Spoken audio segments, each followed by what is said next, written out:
Two people are serving 30 years in prison for kidnapping her. But Heather Elvis has never been found.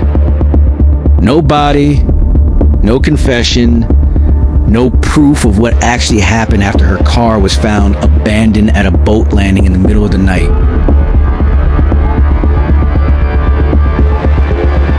A 20-year-old woman goes on a first date trying to move on from a relationship that ended badly.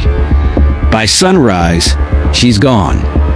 And over a decade later, one question still has no answer. Where is Heather Elvis?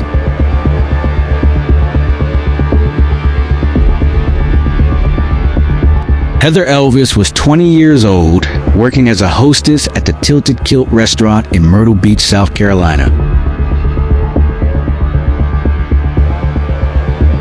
In the summer of 2013, she began a relationship with Sydney Moorer, a 37-year-old married repairman who serviced equipment at her job. It didn't stay secret for long. When Sydney's wife, Tammy, found out, she confronted Heather directly and forced Sydney to end things over the phone while she listened in. What Tammy allegedly did next is part of why investigators would later look at her so closely. By December, Heather seemed ready to move forward. On the night of December 17th, she went on a first date with someone unconnected to the Moorers. He dropped her off at her apartment just after 1 a.m. At 1:44 a.m., she called her roommate to talk about how it went. A completely ordinary conversation. Her phone activity stopped a few hours later. She was gone.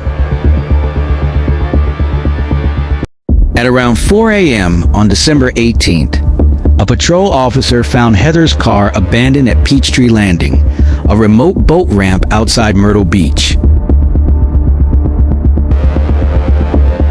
No blood, no broken glass, no visible struggle, just an empty car in a place Heather had no obvious reason to be. For investigators, that absence of violence raised more questions than it answered. A clean scene doesn't rule anything out. It just means whatever happened, happened quietly. Nearby surveillance cameras would end up telling a very different story. Those cameras had captured a truck traveling to and from Peachtree Landing in the early morning hours, right around the time Heather vanished. A forensic video analyst later testified that the truck's headlight pattern matched the vehicle belonging to Sydney and Tammy Moorer. It's worth noting, the defense argued this analysis was unreliable and fought it throughout the trial. The court disagreed and allowed it as evidence, but it remained one of the most contested pieces of the entire case. 2 days after Heather disappeared, separate footage appeared to show the Moorers cleaning out their truck and burning rags. Around the same time, store surveillance caught Sydney buying a pregnancy test, and phone records confirmed he and Heather had been in contact during the exact hours she went missing. Then investigators found something in Tammy's phone records that didn't fit her usual pattern. A gap in her otherwise constant activity. Right in the window, Heather disappeared. By February 2014, the Moorers were in custody, facing charges of kidnapping, murder, indecent exposure, and obstruction of justice. 2 years later, in 2016, prosecutors dropped the murder and indecent exposure charges. They said there simply wasn't enough evidence to take them to trial.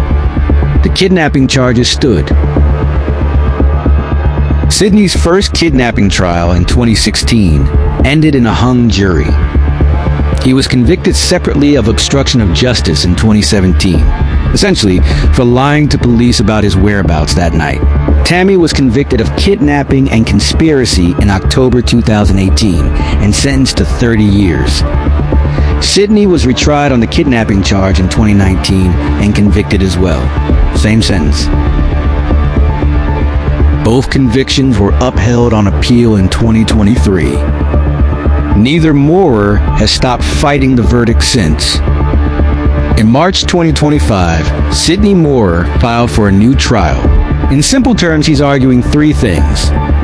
that important evidence was withheld from his defense, that his original lawyer didn't do a good enough job, and that a court employee related to the Elvis family created a conflict of interest.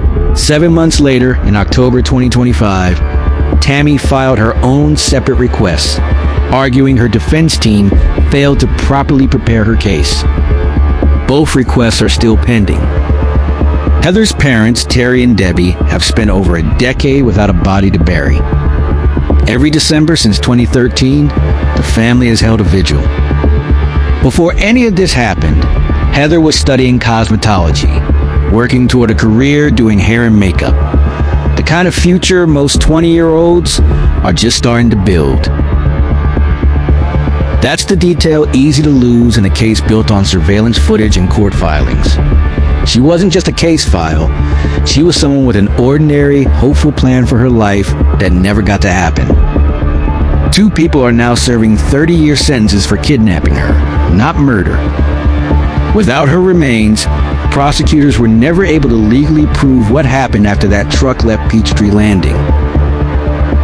If both Moores are already convicted and serving time, why are they still filing motions 12 years later to reopen a case that's already been through multiple appeals? Legally, it's their right as convicted defendants.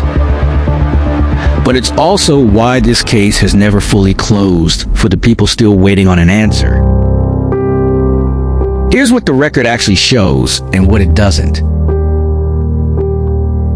We know 2 people were convicted based on surveillance footage, forensic video analysis, and phone records. We know the murder charges against them were dropped for lack of evidence. We know both Moores currently have active post-conviction motions that haven't been ruled on. What the record does not show, what no verdict, no appeal, and no motion has ever established, is where Heather Elvis's remains actually are.